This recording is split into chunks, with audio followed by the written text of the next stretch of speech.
أعوذ بالله من الشيطان الرجيم بسم الله الرحمن الرحيم.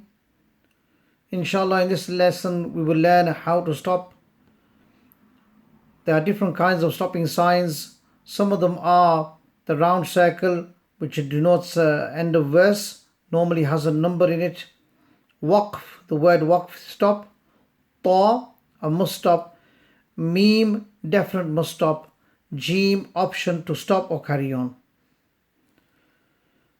A round ta, if you're stopping at a round ta, will be read as ha.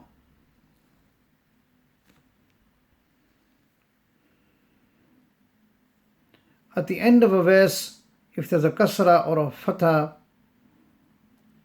or kasratain, do zir, or dammatain, do pesh, so tanween, apart from the fathatain, do zabar, will be given a sukoon. The letter at the end will be given a sukoon and will be read as follows. Fattakoon. So the last letter, the noon sakin, the noon kasra, noon zair, is given a sukoon and read as fattakoon. Similarly, zawjan.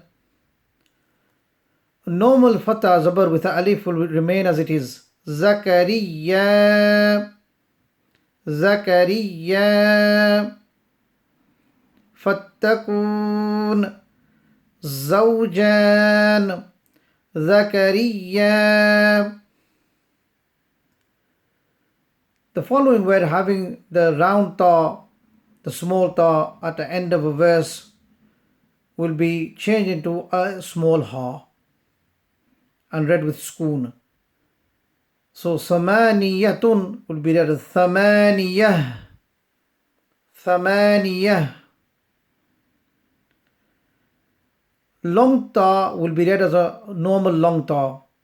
A sukoon will be read as a sukoon. Kuvvirat, kuvvirat.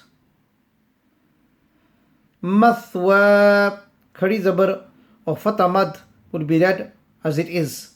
Mathwa, mathwa.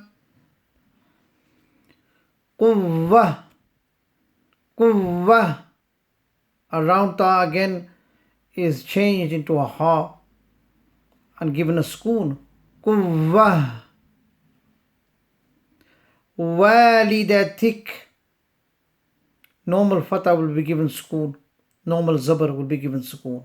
Walidatik, walidatik.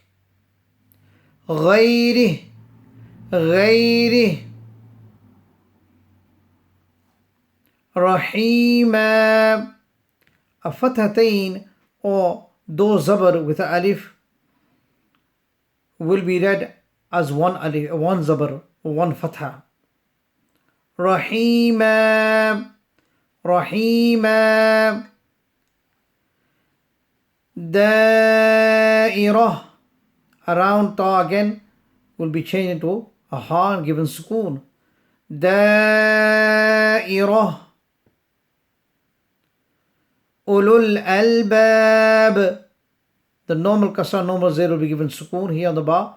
Ulul albab. And read with kalkala because the ba then has a sukoon on it, will be read with a little echo. The kalkala rule will apply. Ulul albab. Sadaqallahu al-azim.